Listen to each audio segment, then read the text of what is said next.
Tractate Sanhedrin, page 80.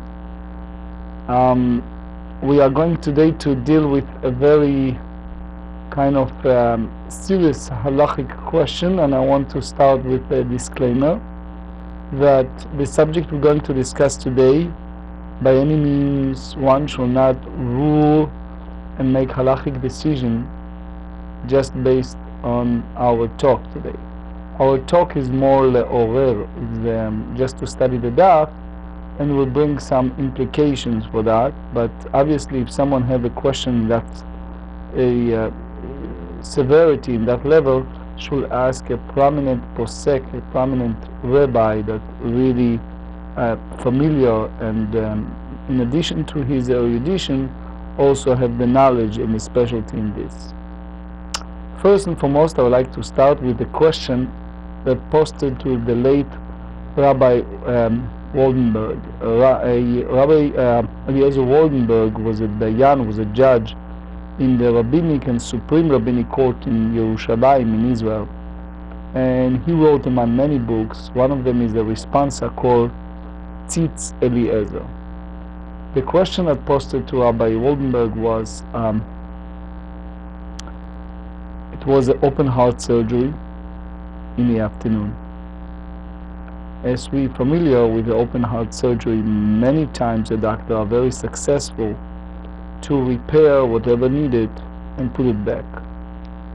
In that case, unfortunately, while they took out the heart, they put it back, it was for kind of very short time operated, but then the person passed away. So the question was, how do you count the days as far as the time of passing? Since the open heart surgery occurred in the afternoon, you can argue and you say that the time started at that very moment. You can also go the other way around and say that as long as they put back the heart, and even for short time it was functioning, so it's not considering the dead until later the heart stopped working. So especially when it's come to observance of Yortzeit, of the annual day, how you treat it is derivative, many derivative from our sugya. For example, the subject of tashlumei arba'a v'chamisha, damages, monetary damages. Do you go by the time of the event, or you go by the time later on that you did evaluation? So we left with a discussion of a, in a way, comparative study between animals and people. We said that if it was an ox that gored in such a level that it was so damaged that you need to put him to sleep, you and you basically have this kind of trial, if we use that language, and somehow he ran away and is now among other oxen. So we basically go by that rule that, for all the reasons above that we studied yesterday, is a notion to put him, one notion said that you put him with all the others and you starve them, and then he will be among those oxen that died. There is another one that said that no, since other oxen are not in that category, should not. And we brought all the idea of befanav shelo befanav. If you need the presence, when you talk not oxen, but here we're back to human, if you can have a trial, a testimony, and you require the presence of a person or not.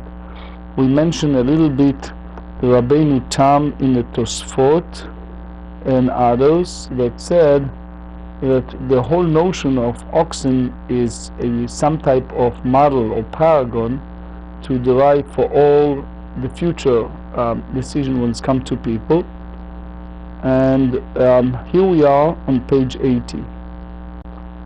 Amar Rava ihachei haynu dekatan e'alam Rabbi Yossi afilu abba chalafta benehem.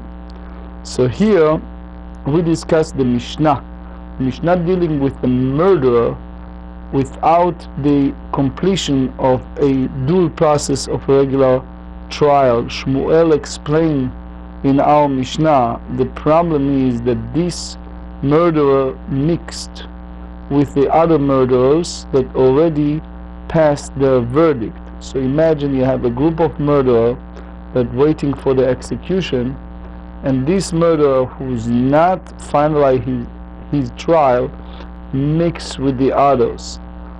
The same in that manner of study, we can speak about the ox who's a gore in such a level that he's a danger for the society, and we obviously need to execute the ox, but he mixed with other oxen, as Reish Lakish views, other oxen that already have the this verdict, their decisions to execute them. So that's exactly what we learn in the Braita. Rabbi Yossi said what we learned earlier, that if you have a murder that mixed with others, they're all exempt, even if Abba Chalafta, that was the father of Rabbi Yossi. So even the Gemara in Kiddushin 31b said that the person should not call the first name of his father, but here, since he said Abba Chalafta, or if we go by the explanation of Yad Rama, that said that even the righteous man is Abba Chalafta, if there are witnesses that against his view that it was was a murder. So what exactly Rabbi Yossi come to teach us? Anyway, Alama Rava, Hachik Amar Shnayim Sheyomdim v'yatza chetz mibenehem v'harag shnehem pturim. So basically we talk about Umdana, that we have here two people were standing together, and you have a situation that an arrow emerged from their midst and killed a person. So we don't know clearly which one of them is the one who shot the arrow. Shnehem pturim, we exempt both of them. Amar Rabbi Yossi, afilu Abba Chalafta mibenehem. So even Abba Chalafta was among them that we know clearly is not the one who did it. Even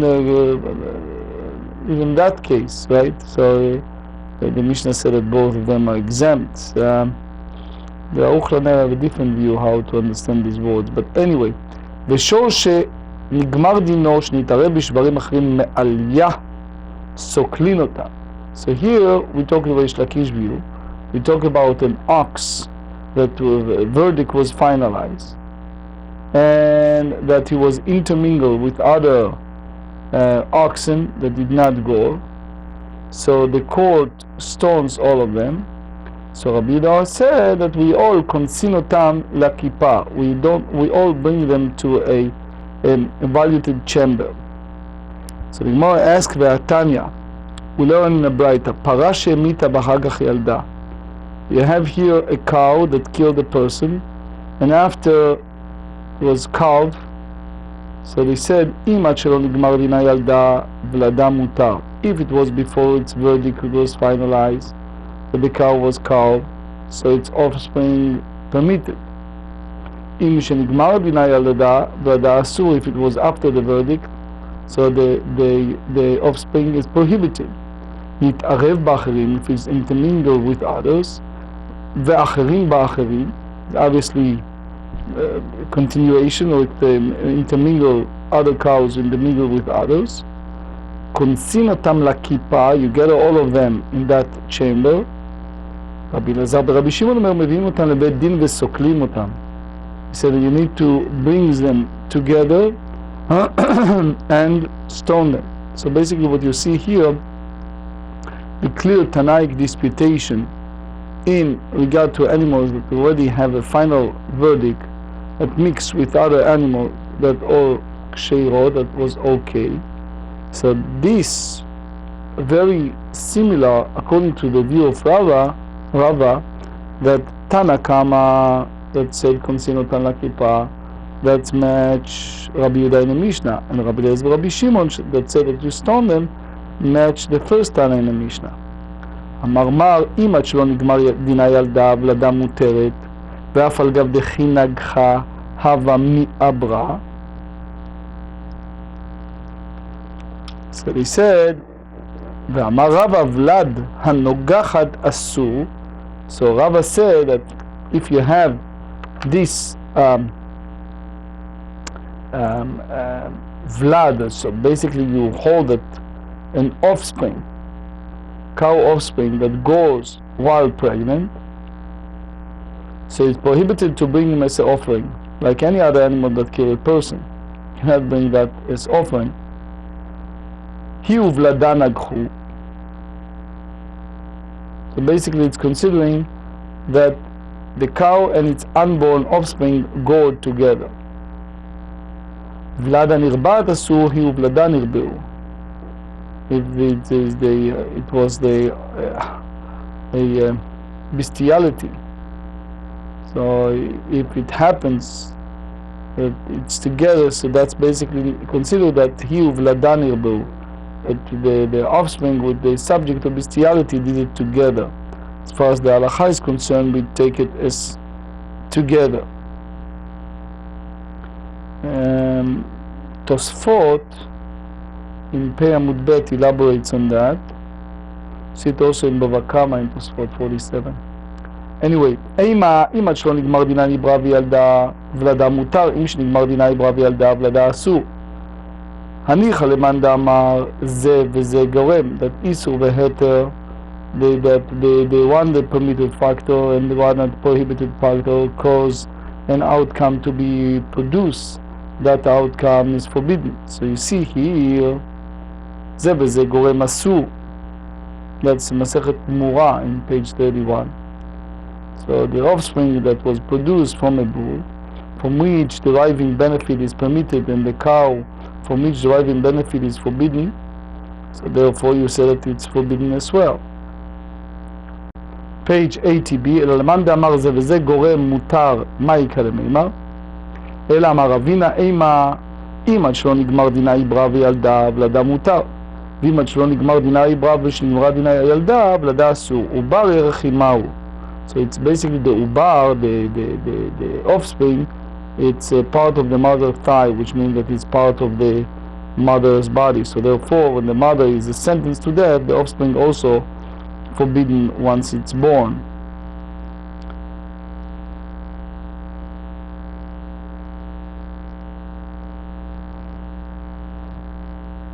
There is Noda Yehuda, one of the, we discuss a lot in Yehuda, but one of them, it's the, he disputed the Bet Din. He said, Lotogur Mifnei Ish. It was a big Bet Din at that time, with the famous case of Shiv'ai Heteirim, derived from this Sugiyah, which is Isha Shezinta. It was the Eidim that afraid for her family, and basically Noda Yehuda opposed it very strongly, and he bring the source from our Sugiyah. The same as it was a similar story with the Beit Yitzchak again. Another well-known response, it was a shochet, it was a butcher, that he threatened that whoever come and give a testimony, the family will pay him back big time. So that's the reason for the whole concept. Sometimes you have people that come to a Beit Din without the person itself. But אמר רבי ירמיה אחי מהסכם כגון שהותרו בו סתם בעת הנאו ולתניא הוא שאר חייבים מיתות שבתורה הם ממיתים אותם אלא בעדה ועדים בהתראה, ועד שהודיעו שהוא חייב מיתת בדין. רבי יהודה אומר עד שהודיעו באיזה מיתה הוא נהרג. תנא קמא יליט מקושש, ורבי יהודה אומר מקושש הוראת שעה הייתה. מקושש it was only under those circumstances, a provisional edict, just the word of God. הנשכלים בנשרפים, מתנה לרבי יחזקאל, לרמי ברי. הנשרפים בנשכלים, רבי שמעון מרידון בסקילה של השריפה החמורה. That's what we discussed yesterday, which one is first. אמר לרב יהודה, according to רבי שמעון, שריפה it's more. אמר לרב יהודה, אבא, לא תתנאה אחי, מה היא יריעה דשריפה חמורה, תפורי דרובה נשכלים לנו, אלא איך התנאה, הנסקלים בן נשרפים, רבי שמעון נידונו בסקילה של שריפה חמורה. דיחם מהסייפה וחמורים נידונו בשריפה של סקילה חמורה, תיפוק דרובן נשרפים נינו. התם רבנן דקה אמר לרבי שמעון לידך דאמר שריפה חמורה לא סקילה חמורה. אמר לרבי שמעון לרבי יהודה שיננה לא תימה לעבורך אחי. So Rashi explained that it will be inappropriate והודיעו בידיעה שהוא טוען משום מחשיף ומצטער embarrass your father. דתניא הרי שהאביו עובר על דברי תורה, לא אומר לו אבא עברת על דברי תורה, אלא אומר לו אבא כך כתיב בתורה. The son should be careful not to say that you violate Torah to his father. You just need to say in a respectful way that this is father this is what is written in the Torah. So the Gemara said sof sof hainoach. Eventually, ultimately, isn't the formulation identical to the previous formulation? אלא אומר לו אבא מקרא כתוב בתורה כך הוא. So he said, father, there is a pasuk that's written in the Torah that this is what it says. So tell the halacha or the pasuk in a way in which it is not obvious that it relates to the action that his father performed. And that's the Shulchan Aruch Yerodea in 240. He said, if one sees his father violating matters of the Torah, he should not admonish his father and say to him directly that he has performed a transgression. Rather, he should ask him, Father, is it written so that in the Torah? He should do so in deference to his father to spare him from humiliation. I'd like to make 2 points today before we finished. One is the Shvut Yaakov and one is the Khatam Sofer. We talked a lot earlier about care that we need to recognize the person, and it's part of the idea that in order to make something valid, the witnesses needs to recognize the Tovea, the Nidva. But there is apparently machloket between the Knesset HaGdolah and the Shvut Yaakov if that's a mandatory, meaning if you have a din makirim, if you have witnesses that come and testify in the bet din, does it make it or break it if they know the people and recognize the Tovea and Nidva, the claimant and the defender, or no? According to Shvut Yaakov, it can happen without the presence of the Tovea and Nidva, the defender and the claimant, and there's no need for that, versus the Knesset HaGdolah. Also, we talk a little bit about the mixture with others, so it was a question that posted in the Khatam Sofer. We know that Behema Bechor Kodashim, that the firstborn, the animals, is sanctified. Therefore, Asur Ba'ana'ah, you cannot derive any benefit. So if you have a Bechor that hit Arevim Acherim, that mixed with others, so the question is, do you say that it's basically batel, is basically incorporated with all the others, and then it's over, or not? Furthermore, it was a common question that posted in those days for, in regard to firstborn, to make it female, not male, almost like a business purposes, and the Khatam Sofer also have a long teshuvah in regard to that.